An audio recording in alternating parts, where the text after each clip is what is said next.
ruthless billionaire CEO thought she was catching a corporate spy. Instead, following her quiet late-shift janitor into the dead of night uncovered a secret that would shatter her empire and rewrite her entire life. This isn't just a scandal, it's a massive cover-up. And it all starts with a mop. Victoria Sterling did not become the CEO of Sterling Innovations by believing in coincidences. At 34, she was the youngest female billionaire in the tech sector, commanding a net worth of $14 billion and an empire that spanned the globe. Her world was one of private helicopters, tailored Italian suits, and boardrooms made of bulletproof glass. She was sharp, unforgiving, and deeply paranoid, a trait she considered her greatest asset. In Silicon Valley, if you weren't looking over your shoulder, someone was already driving a knife into your back. It was 11:45 p.m. on a stormy Tuesday in Seattle. The top floor of the Sterling Tower was deserted, save for Victoria and the relentless drumming of rain against the floor-to-ceiling windows. The city lights bled through the glass, casting long, distorted shadows across her sprawling office. On the massive glass whiteboard dominating the eastern wall, a chaotic web of mathematical equations and coding architecture was scrawled in black and red marker. This was Project Genesis, a proprietary artificial intelligence algorithm designed to predict global market fluctuations with a 0.1% margin of error. It was the future of Sterling Innovations. It was also completely, utterly stalled. Earlier that day, her lead engineer, a man named Gregory, had stood sweating in front of that very board, stammering about quantum bottlenecks and unresolvable neural loop failures. He had asked for another 6 months and $40 million. Victoria had given him 48 hours to fix it or pack his desk. Rubbing her temples, Victoria stepped out of her office to get another espresso from the executive lounge. The sterile, silent hallways of the 70-eyed floor echoed with the sharp click of her heels. When she returned 5 minutes later, a steaming cup of dark roast in hand, she froze in the doorway. Someone was in her office. It was the night shift janitor. Victoria had seen him perhaps a dozen times over the past year, though she had never truly looked at him. He was a piece of the furniture, a background extra in the movie of her life. He was a tall, broad-shouldered man in his mid-40s, wearing a faded blue uniform with the name Arthur stitched over the breast pocket. He had graying hair, a quiet demeanor, and hands that looked rough and calloused from years of manual labor. But Arthur wasn't emptying her trash can. He wasn't wiping down her desk. He was standing dead center in front of the Project Genesis whiteboard. He held a blue dry erase marker in his right hand. Victoria watched, utterly paralyzed by confusion, as the janitor reached up, erased a complex string of polynomial variables in the center of the quantum bottleneck equation, and rapidly wrote a new sequence in its place. "What do you think you're doing?" Victoria's voice cracked like a whip through the quiet room. Arthur jumped, the blue marker clattering to the hardwood floor. He spun around, his eyes wide, instantly reverting to the posture of a subservient, terrified employee. He grabbed his mop handle so hard his knuckles turned white. I'm so sorry, Miss Sterling," Arthur stammered, looking at his worn work boots. There was a smudge on the glass. I was just trying to clean it. I didn't mean to mess up your notes." Victoria narrowed her eyes, stepping into the room. She ignored him entirely, walking straight to the whiteboard. She looked at the erased section. Then she looked at what he had written. Her breath hitched. She wasn't a programmer by trade anymore, but she had a master's degree in computer science from MIT. She knew enough to read the language of the code. The sequence Arthur had written wasn't gibberish. It was an inverted logic gate. It completely bypassed the neural loop failure Gregory had been crying about for 3 weeks. It was elegant. It was brilliant. It was the missing key to a billion-dollar lock. She whipped her head around to stare at him. "Who told you to write this?"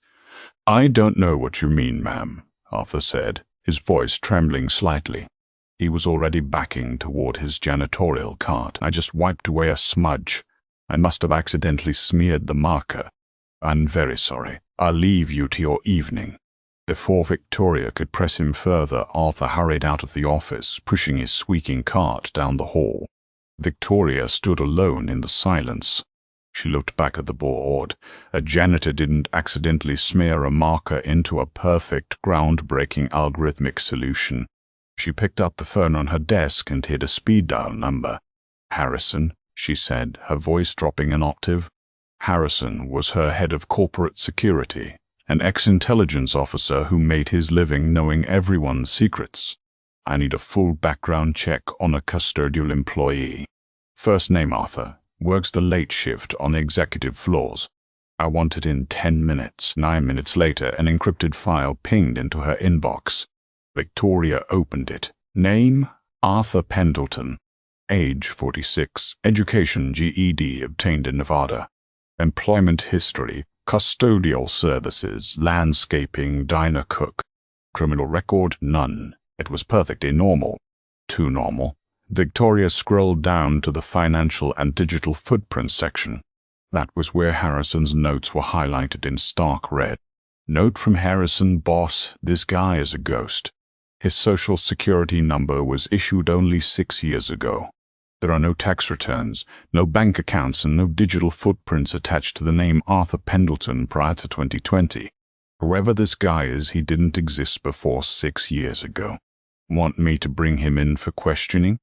Victoria stared at the screen, a brilliant mind hiding behind a mop. A fabricated identity, access to the most secure floor of the most advanced tech company in the Pacific Northwest. Corporate espionage. It was the only logical conclusion.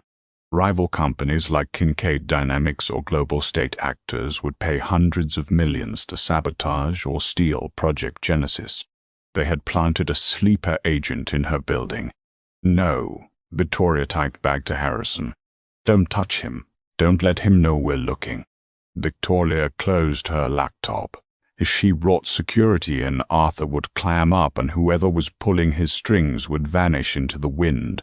If she wanted to cut the head off the snake, she needed to know exactly where he was going and who he reported to. She was going to follow him. At 2 a.m., Arthur Pendleton's shift ended. Victoria was already waiting in the subterranean parking garage, sitting low in the driver's seat of her sleek, unmarked charcoal gray RDRS-7. She had traded her tailored blazer for a dark, unassuming raincoat. Her heart hammered against her ribs in a frantic, unfamiliar rhythm. She was a CEO, a woman who negotiated multinational mergers over breakfast. She was not a private investigator. But the anger and betrayal simmering in her gut overrode her common sense. No one stole from Victoria Sterling. She watched as Arthur walked out of the elevator banks. He didn't look like a high-tech corporate spy. He looked exhausted, his shoulders were slumped, and he carried a battered plastic thermos. He unlocked a rusted 2004 Ford Taurus, the engine sputtering and coughing before finally roaring to life. As the Taurus pulled out of the garage and into the driving Seattle rain, Victoria gave him a half-block lead and pulled out behind him. The tail took them far away from the glittering, wealthy skyscrapers of downtown. They drove south, the neon lights of the city fading into the bleak, amber glow of sodium street lamps. They crossed into the Narrows, an impoverished, heavily industrialized district known for abandoned factories, rampant crime, and forgotten people. Potholes rattled Victoria's luxury suspension. Where is he going, she thought, her grip tightening on the leather steering wheel. Is the drop-off here? Is he meeting a Kincaid handler in this dump? The Ford Taurus finally signaled, turning down a cracked alleyway beside a massive, decaying brick apartment building.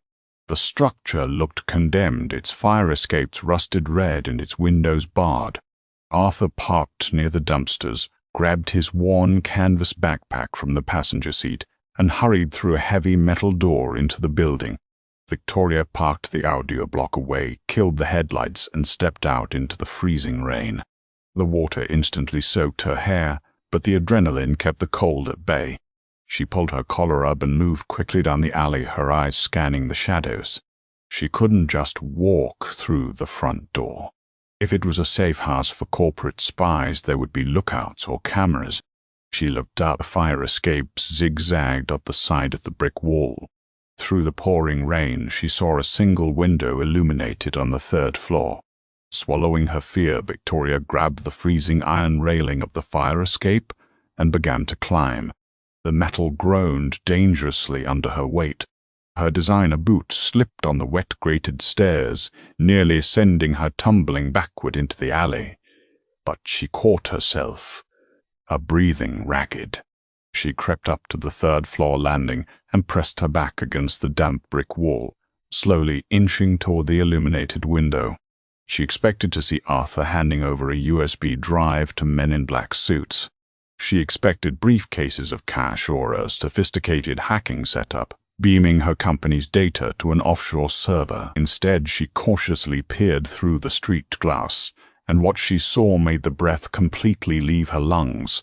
It was a small, cramped studio apartment. The wallpaper was peeling, and the floorboards were scuffed. At the center of the room looked like something out of a science fiction movie. Hooked into the walls, sprawling across cheap folding tables, were massive towers of computer servers. Though they weren't new, Victoria recognized the casing. They were discarded, shattered, and salvaged Sterling Innovations hardware pieces pulled straight from the company's e-waste dumpsters. Tangled webs of copper wire, optic cables, and cooling tubes snaked across the floor, all converging on a single, customized medical bed in the center of the room. Lying in the bed was a young boy. He looked no older than 10. He was devastatingly frail, his skin pale and translucent. A complex makeshift respirator mask covered his nose and mouth, connected to the pulsing towers of salvaged tech. Arthur was kneeling beside the bed, his wet coat discarded on the floor. He was gently stroking the boy's forehead, his tough, calloused face entirely softened by a look of agonizing, unconditional love. Victoria couldn't process what she was seeing. The servers weren't stealing data. They were acting as a massive makeshift life support system. But then Victoria noticed the monitors. Suspended above the boy's bed were 3 flat-screen monitors. Lines of code were flying across the screens at blinding speeds. It was Project Genesis. No, it was beyond Project Genesis. The code was evolving, restructuring itself in real time. The boy, despite his frail condition, had a specialized keypad resting on his lap. His thin, trembling fingers were moving across the keys with astonishing speed. He wasn't just surviving, he was communicating with the machines. He was writing the code, Victoria gasped, taking a step back on the fire escape. Her heel caught on the rusted grating.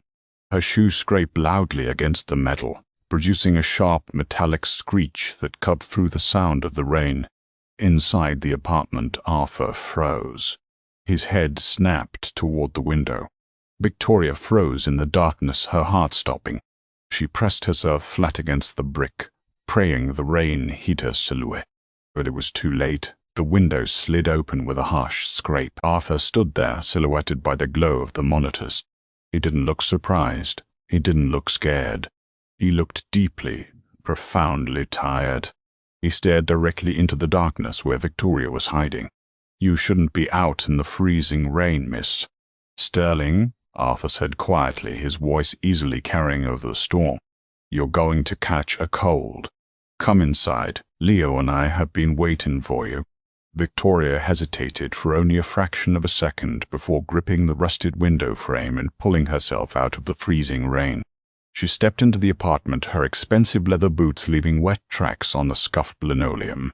The air inside was sweltering, thick with the smell of ozone, melting soldering iron, and clinical antiseptic. The whirring of the salvaged Sterling Innovations server cooling fans sounded like a jet engine preparing for takeoff. Arthur closed the window behind her, shutting out the storm. Up close, without the subservient hunch of a janitor, he carried himself differently. He stood straight, his eyes holding a sharp, piercing intelligence. "You're not Arthur Pendleton," Victoria said, a voice steady despite the adrenaline coursing through her veins. "And you're certainly not the janitor." "My name is Dr. Arthur Carmichael," he replied softly, glancing toward the boy on the bed. "Formerly director of neurokinetics at Apex Biomedical." And this is my son, Leo. Victoria's mind raced, her encyclopedic memory pulling up industry headlines from 4 years ago. Apex biomedical scandal. Lead scientist vanishes after unauthorized human trials. Presumed dead in a boating accident off the coast of Oregon. You're supposed to be dead, Victoria stated. I had to be, Arthur said, walking over to the bed and adjusting a delicate sensor taped to Leo's temple. Apex was funding my research on a direct brain-to-computer interface. They wanted it for military applications, drone piloting, tactical data processing. But I was building it for Leo. Victoria looked at the boy. His eyes were open, a piercing, vibrant blue darting rapidly across the 3 monitors suspended above him. He didn't acknowledge her presence. He was entirely consumed by the cascading waterfalls of code. What's wrong with him? She asked, her CEO armor cracking just a fraction. Advanced degenerative motor neuron disease, compounded by a rare genetic mutation. It mimics the final stages of ALS, but moves 10 times faster. It locked his body down 2 years ago, Arthur explained, his voice thick with raw grief. His muscles are paralyzed. His lungs can't expand on their own. But his mind, Victoria, his mind is fully intact. More than intact, the disease forced his neural pathways to rewire themselves to survive. His cognitive processing speed is off the human charts. Victoria stared at the screens. The code wasn't just scrolling, it was compiling, testing itself, deleting errors, and rewriting new architecture in milliseconds. It was a level of programming that a team of 50 senior MIT engineers couldn't achieve in a decade. He's interfacing directly with the machine, Victoria breathed, the realization hitting her like a physical blow. The keypad on his lap. He's barely tapping it. The keypad is just a grounding mechanism, a comfort object. He's not typing. He's thinking the code into existence, Arthur said. The neural link I built translates his synaptic electrical impulses into binary code. He's connected to your servers, Victoria. My servers? Victoria's eyes widened. Project Genesis. Our home set up here, these scraps I pulled from your dumpsters? They aren't powerful enough. To keep Leo's brain from deteriorating, the AI has to constantly map and reroute his failing synapses in real time. It requires massive, unprecedented quantum computing power. When I took the job at Sterling Innovations, I didn't want to steal your data. I just needed to tap into your mainframe. You hijacked my multi-billion-dollar predictive AI to act as a pacemaker for your son's brain, Victoria summarized, astounded by the sheer audacity. Yes, Arthur admitted, looking her dead in the eye. And I'd do it 1,000 times over. But your Project Genesis was flawed. Your lead engineer, Gregory, his architecture was sloppy. 3 weeks ago, the Genesis server started experiencing latency issues. A lag of even 0.2 seconds means the AI fails to bridge a dying synapse in Leo's brain. If Genesis crashed, Leo would die. Victoria looked back at the whiteboard in her mind's eye. The blue marker, the inverted logic gate. "The smudge," Victoria whispered. "You didn't write that correction on my whiteboard to help me." "No," Arthur said. "Leo saw the bottleneck in your code through our backdoor connection. He figured out the mathematical solution to fix your AI. I just wrote it on your board so your team would implement it and stop Genesis from crashing. We were just trying to keep the lights on, Miss Sterling." Victoria stood in silence, the magnitude of the revelation washing over her.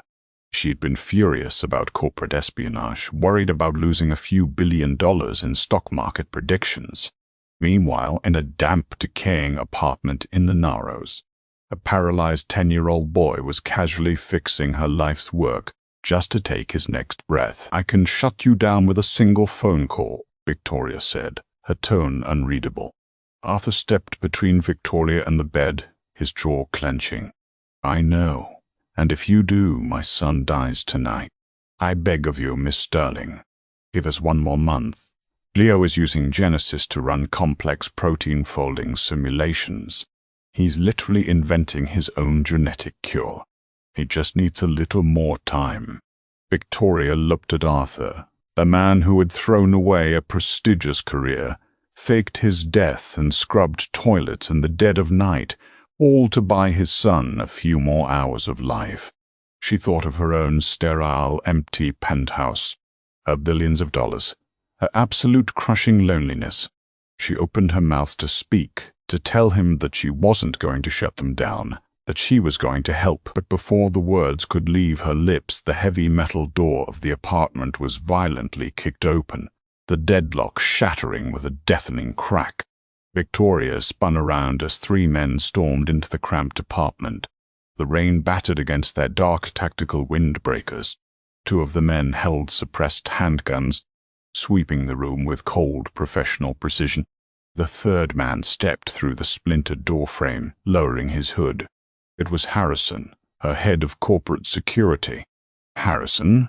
Victoria demanded, her CEO instincts instantly overriding her shock.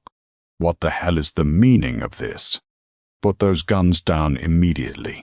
Harrison smirked, a greasy, arrogant curve of his lips. He didn't look like an employee anymore. "I'm afraid I can't do that, boss. You see, when you asked me to run a background check on the janitor, I did my job. But I don't just check tax records.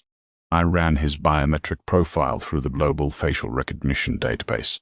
Imagine my surprise when the system flagged our humble cleaner as Arthur Carmichael." Arthur backed up against Leo's bed, his hands raised, shielding his son. "How did you find us?" "I put a GPS tracker on your boss's Audi," Harrison said smoothly, gesturing to Victoria. "She did the heavy lifting for me. Kincaid Dynamics has been looking for you for 4 years, Carmichael.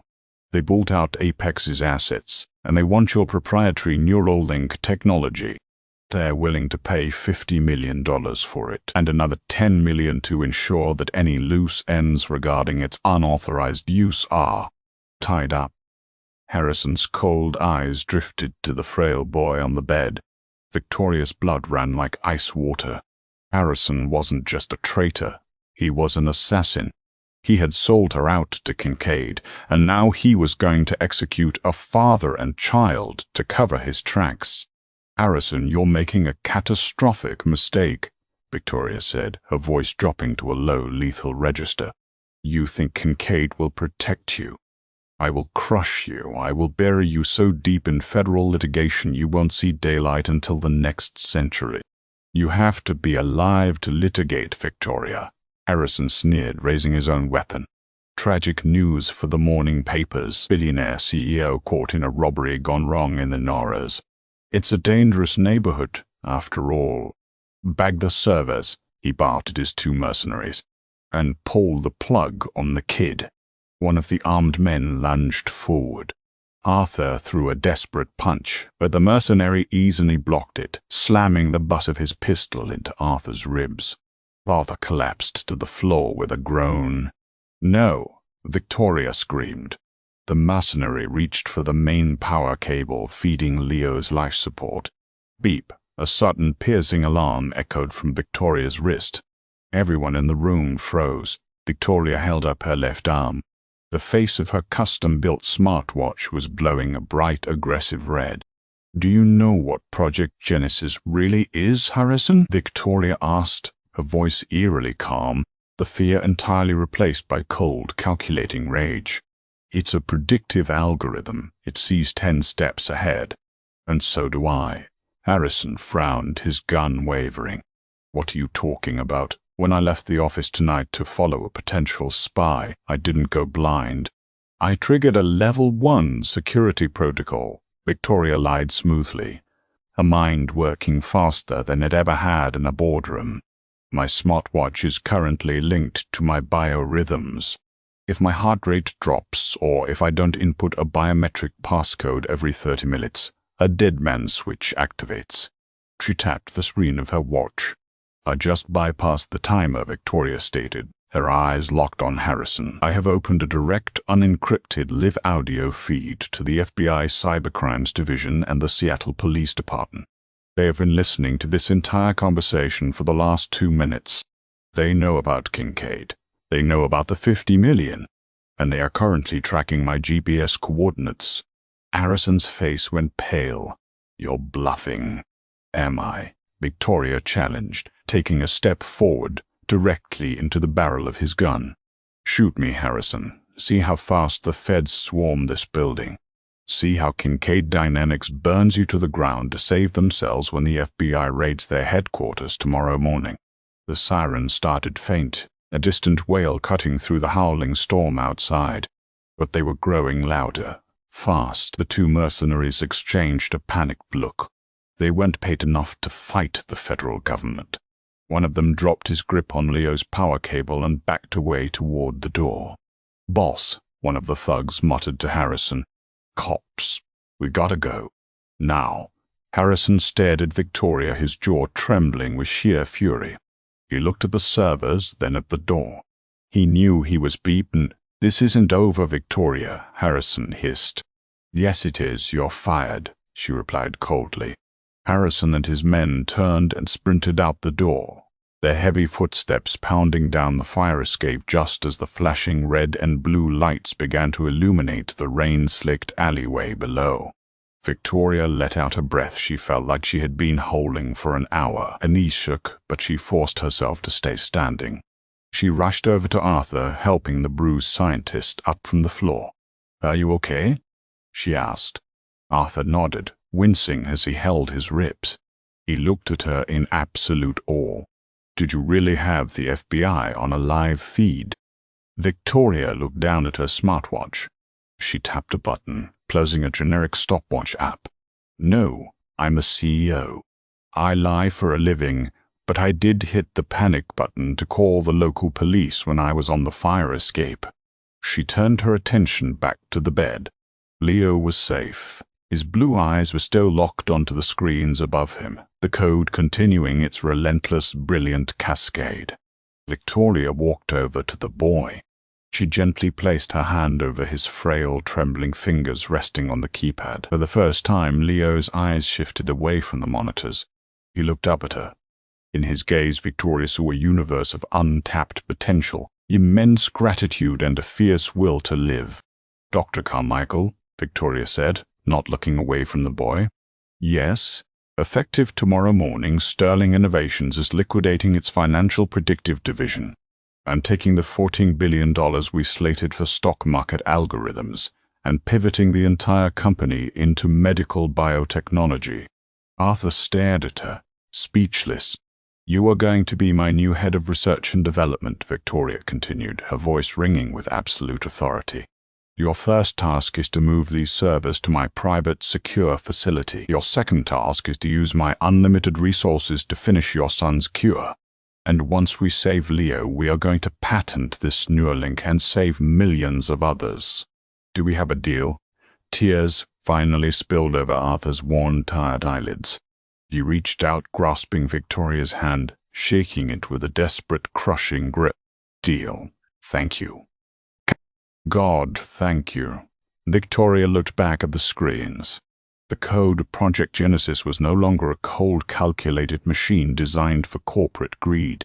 It was a living, breathing testament to a father's love and a son's genius. It was a second chance for Leo. And as Victoria finally let a genuine smile break across her face, for herself, did Victoria's incredible transformation from a ruthless billionaire to a compassionate savior leave you speechless? Sometimes the greatest treasures are hidden in the most unexpected places. If this emotional roller coaster touched your heart, hit that like button, share this video with your friends, and don't forget to subscribe to our channel for more unbelievable real-life stories. Ring the notification bell so you never miss a plot twist. Thanks for watching.